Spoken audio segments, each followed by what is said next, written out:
Thank you. So, yes, I was asked to give a basic overview of the collection of ethnographic wax cylinders we hold at the British Library, in the Sound Archive of the British Library.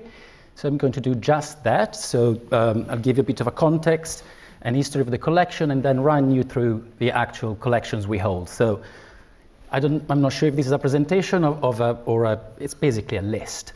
But I hope won't find it too boring. Also have to say, slightly daunting to be here with Will Prentice, who has spent much longer than I have with this collection. Not least, he's digitized a good 2/3 of it, I believe. So please correct me later if I make mistakes, and you may have to help me answering some questions about the past of the Sound Archive. Anyway, let's start. So just some basic context. You may know the British Library is the home of the National Sound Archive. We're not called such anymore.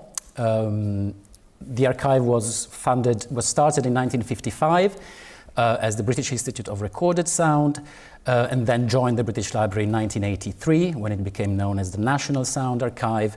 We're now called the Sound and Vision Department at the British Library. And so you will have noticed, since you will know this, it's unlike in other archives, other major archives like Berlin, Vienna, Washington.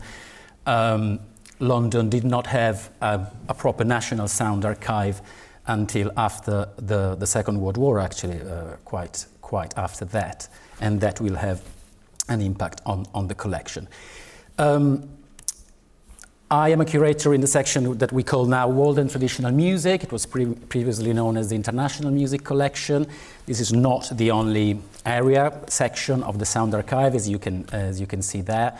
But the ethnographic wax cylinders I'm presenting about today are under my care and the other curators in the World and Traditional Music section. So the collection itself amounts to roughly 3,200 wax cylinders, brown wax cylinders, but not only. There's also copies, there's black cylinders in there. As you can see, they span quite a few years. The oldest is from 1898, and the latest cylinders that we know of is from 1941, so quite late. It represents the recording activity before the Second World War of British and British-based anthropologists, musicologists, and linguists. The strongest areas of the collections are collections from Oceania, South Asia, and Africa, but other areas of the world are represented. The collection itself was recognized as an important collection. UNESCO recognized it as part of its International Memory of the World Register. And unlike, as I was saying, collections in Berlin or Washington, for example, this collection of cylinders wasn't assembled as the cylinders were being recorded or just after, but actually it came later on into the British Institute of Recorded Sound and then the National Sound Archive from various sources. The main source is what we call the Sir James Fraser collection. We should call it, or the Fraser set. Lily Fraser should definitely be credited in there, which came to us from Cambridge University it's believed 1951, 1955. It's not completely clear, but it's probably 1959, towards the end of the 50s. And it constitutes a good 2/3 of the overall ethnographic collection on wax cylinders. It was most probably amassed by the Frasers, who were maybe together with Chasmeyers and others acting as a bit of the Hornbostels of England, of the UK. Fraser, famously armchair anthropologist, was advising, sending people out, and then getting recordings back, and Lily Fraser was in charge of the duplication of the cylinders. And that's why, as I'm sure you will have seen in Will's presentation, many of our duplicate cylinders carry the address and name of Miss Fraser. The collection was probably, it's thought, at some point passed on to Charles Myers, who was the first director of the Cambridge Psychological Laboratory. There was no really news of the collection until it resurfaced in the early 50s, when they were doing some renovation works in the psychology lab in Cambridge, and the boxes of cylinders were found in a boiler room. And then they were transferred to the then very young British Institute of Recorded Sound. The Fraser set, let's call it like that, tend to carry those red numbers that you see there in the picture, which we call Fraser numbers or red ink numbers, which normally carry a geographical Africa here, denomination, and then a number. Other collections came to the Sound Archive through the RAI, to the Cambridge Museum of Anthropology and Archaeology, SOAS, the British Museum, and other sources. But I'll go into more detail about this later. How we have organized the collection, or rather my predecessors and the people who have worked on this before my time, this collection. The collection was given in its entirety, so the roughly 3,250 cylinders we hold, the ethnographic cylinders, were given at some point by National Sound Archive staff a continuous sequence number, and which is written on the lids of the cylinder boxes, which you can barely see as British Library shelf mark up there, 1432. So it's an encircled pencil number. If they come from the Fraser set, they will have a red ink number and geographical denomination. They will have whatever other information was recorded at the time, was written at the time of recording on the cylinder, and in this case also a dubbing date.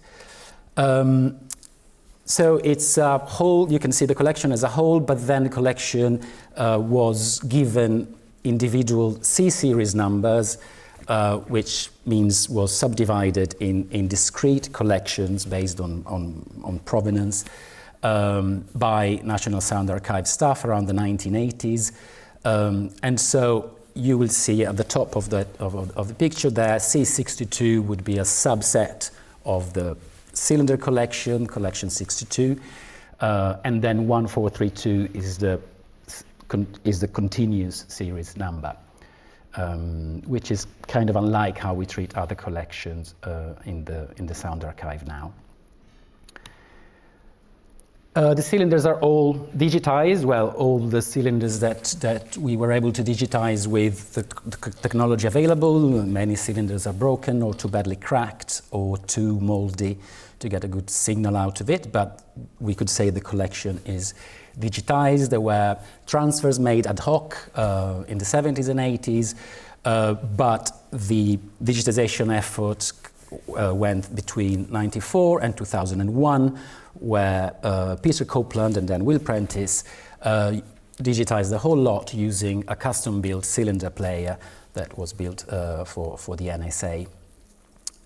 These are the transfers that we currently still use, that you will listen to if you go for a listening appointment at the British Library.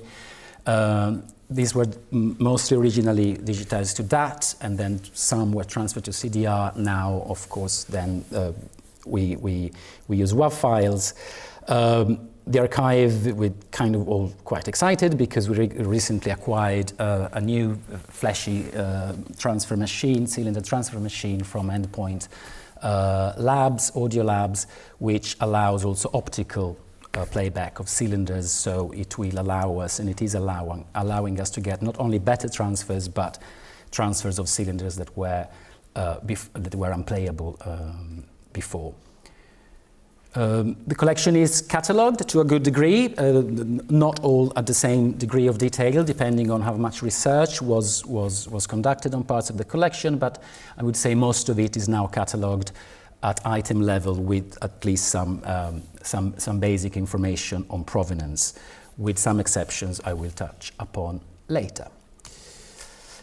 And here's my list as such. I'm not going to bore you too much, but I've subdivided the collections geographically, and a good part of the collection, or an important part, comes from Oceania. And this first 4 and these first 8 collections you will see here were studied recently very much in detail by a project called True Echoes. And in the process, the collections that you see there were renamed. You will see later on, as I go on with my list, our other collection titles are not as detailed as these ones. And cylinders were moved between collections, and much more information was unearthed about the recordist, the circumstances of recordings, and so on and so forth. I would say the oldest collection, and in a way, you could argue, that's not so, the mother of all collection in a sense is what is our C80 collection, the Alfred Court Haddon 1898 Expedition, Torres Strait and British New Guinea Cylinder Collection. These new titles are a bit of a mouthful, but they're very informative, and so we like them like that. And it was recorded by the team of the Cambridge Anthropological Expedition to the Torres Strait. To the Torres Straits of 1898. And it is an important collection not just because of the music and song and language and documents, but because then members of that expedition would go on and record in other areas and contribute to other collections that are in our care now. Just so you can make sense of this list, after the title I'm listing the number of cylinders it comprises of, the regions or countries where it was recorded, the recordist when known, and the last FR in this case is where it came from, in this case the Fraser set. The 1898 expedition is what we think is the first use in the field of the phonograph for ethnographic purposes. And the team then went on to create other collections that you can see there. These collections are extremely well catalogued now because of all the information unearthed through the True Echoes project. So we can see now there's 2 collections from what is now Papua New Guinea, and then the Solomon Islands. You can see that, for example, well, I'm going to jump ahead a little bit. So this is the team on the left of the 1898 expedition. Haddon is the guy looking down there, and then you've got, for example, Charles Myers, who's the one on top, the tallest of the 3 on top. Charles Seligman, who another early British anthropologist who has recorded other collections in our care, is there with the pipe and the spectacles. And then there's other collections created by this team, W.H.R. Rivers and Ray, whose first name now escapes me. And that's a photo of, we believe, Myers in the field on Hull Island recording. So you'll see Seligman then went on and recorded in British New Guinea, Papua New Guinea in 1904, W.H.R. Rivers in 1908 in the Solomon Islands. There's another collection that was studied by True Echoes, which was recorded in Solomon Islands by a British official, colonial official there between those dates.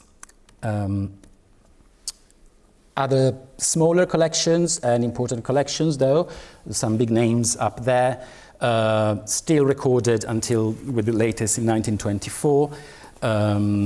We can see it's a C177. John Layard still has the hand of one of the original 1898 expedition members. W.H.R. Rivers was traveling with him, and Eric Ruff was a missionary in Efate, which is in Vanuatu today. And I'll talk a bit about True Echoes now and why this allowed us to know so much more about these collections, and not only. So I just invite you to visit this wonderful, really wonderful website created by the project in your own time.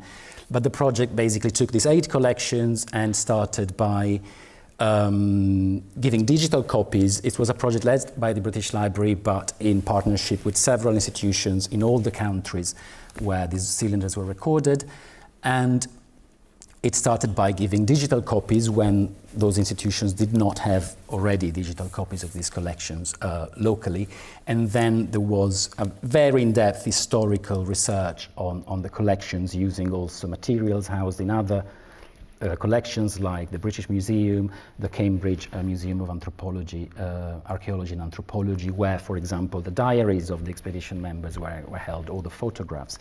And by combining, triangulating almost this information, a lot more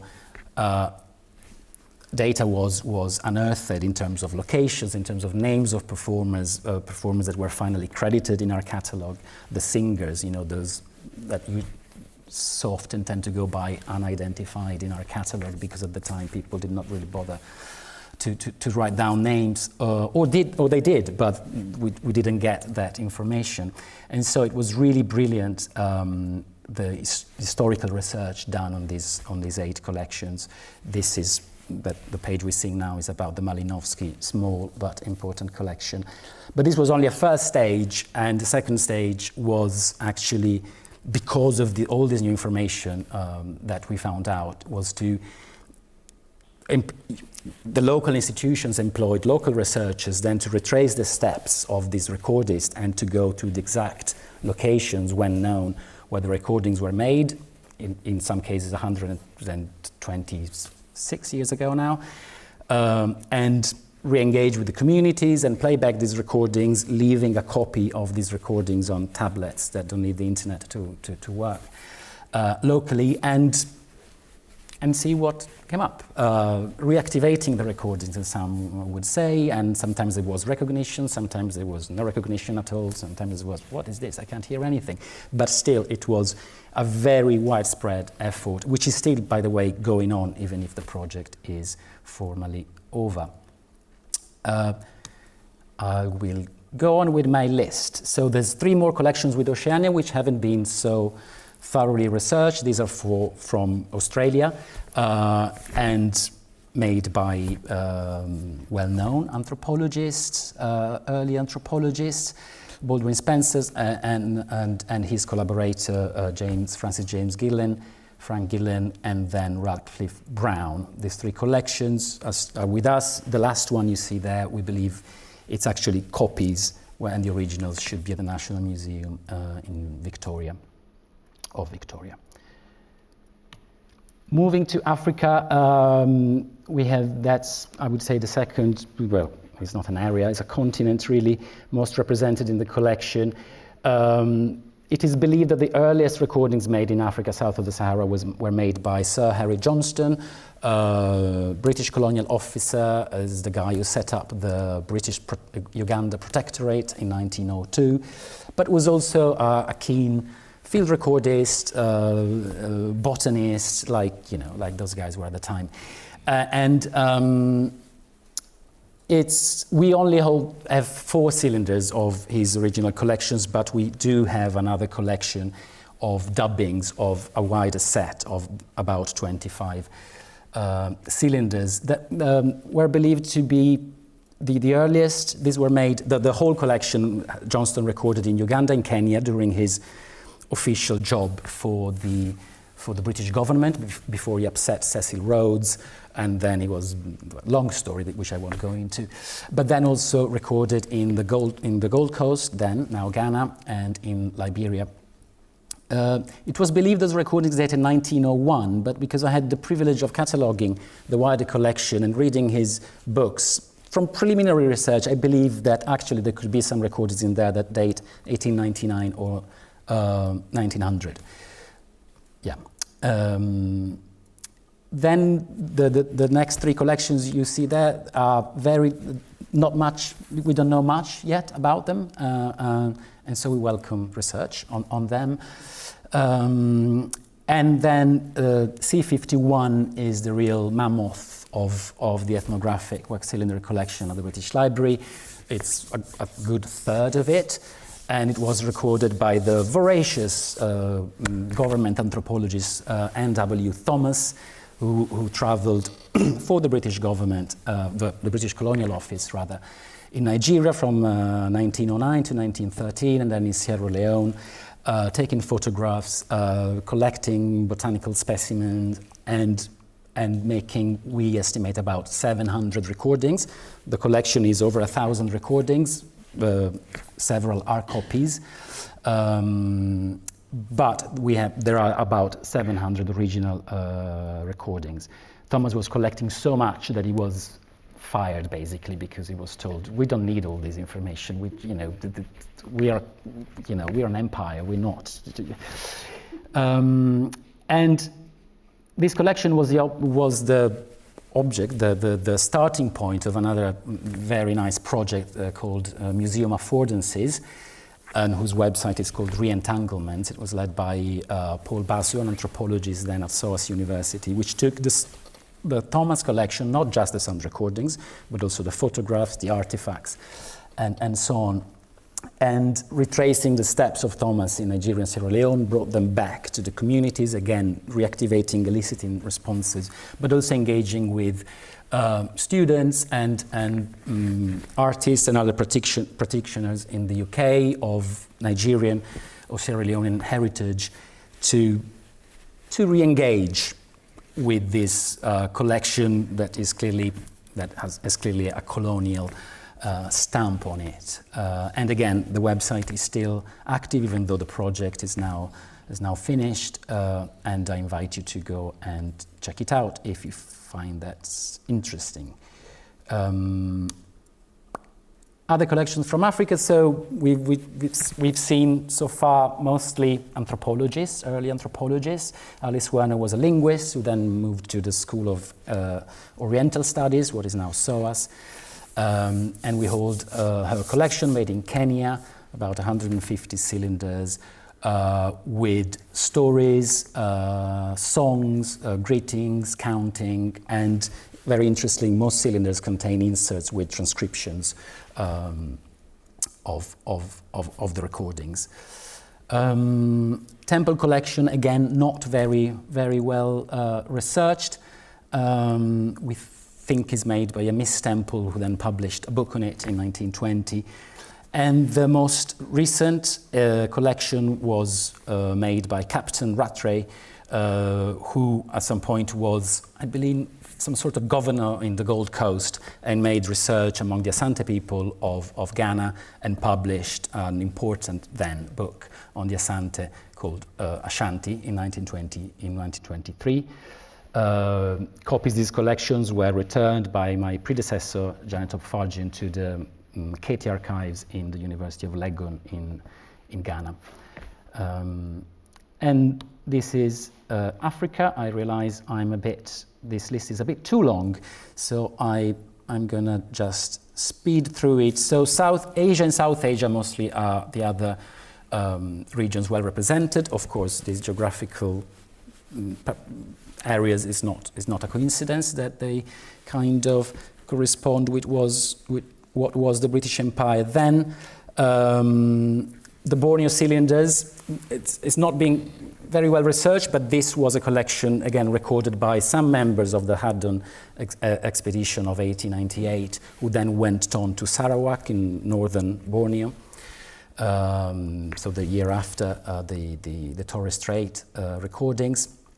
We have a small collection on the Sakhalin island of Ainu, made with the Ainu people by a Polish prisoner who was been sent in the Sakhalin back then. We have two sets of copies from the Madras Museum, and these are the oldest recordings we hold from India, made by the then curator of the museum, Edgar Thurston, and his assistant. And then two C83, C86 are two collections that kind of overlap. They're basically kind of copies of each other, but they came from different sources, as you can see there, to us. And this is, again, Charles Ellingman from the 1898 expedition, and his wife Brenda recording among the Vedda people of Sri Lanka, whose language is now basically extinct. So it's a very important collection from that point of view. And then up there we have the collection from maybe the most well-known of the English comparative musicologists of the time, Fox Strangways, who made about 45 recordings which are very good quality recordings, and that he used for his book, The Music of Hindustan, that was published in 1914.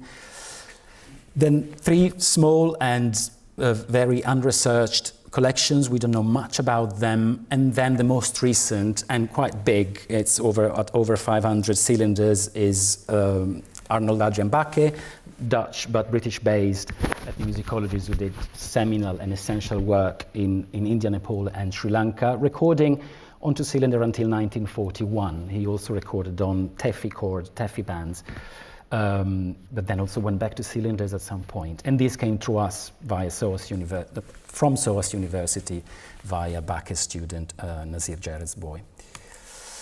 We have some collections from Europe that you can see there. The Bosnia cylinders, we believe, are actually also part of the collection recorded by Edith Durham, writer, journalist, correspondent of war from the Balkans, and anthropologist. We hold in permanent loan, we are entrusted with the collection from the English Folk Dance and Song Society, which is constituted of 2 subsets. One recorded by Lucy Broadwood in 1907, 1908, mostly Scottish Gaelic songs.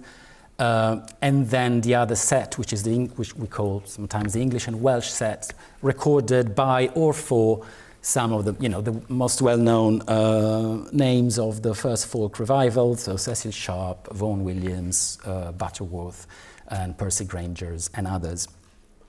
2 cylinders from Suffolk with Mrs. Walter Thomas, giving examples of Suffolk dialect. The Americas are not very well represented in our collection, and those are the collections we have. And then there's some miscellanea. We hold an almost complete set of the Berlin demonstration cylinders that Eric Hornborstel put together in his kind of the first world music compilation ever released, and some other copies from Berlin. And there is a complex relationship between our collections and the collections in Berlin. There's copies that were made there that we have, but there's no time to go into that. And then we have a still quite large collection called Unidentified Cylinders, which speaks for itself. Treccos managed to identify 11 cylinders of that collection and move them to those first oceanic collection I showed you. But although these have been digitized, we need researchers who, with the linguistic and musicological expertise, to listen to them and help us figuring out what they are. And that's it. And that was my list.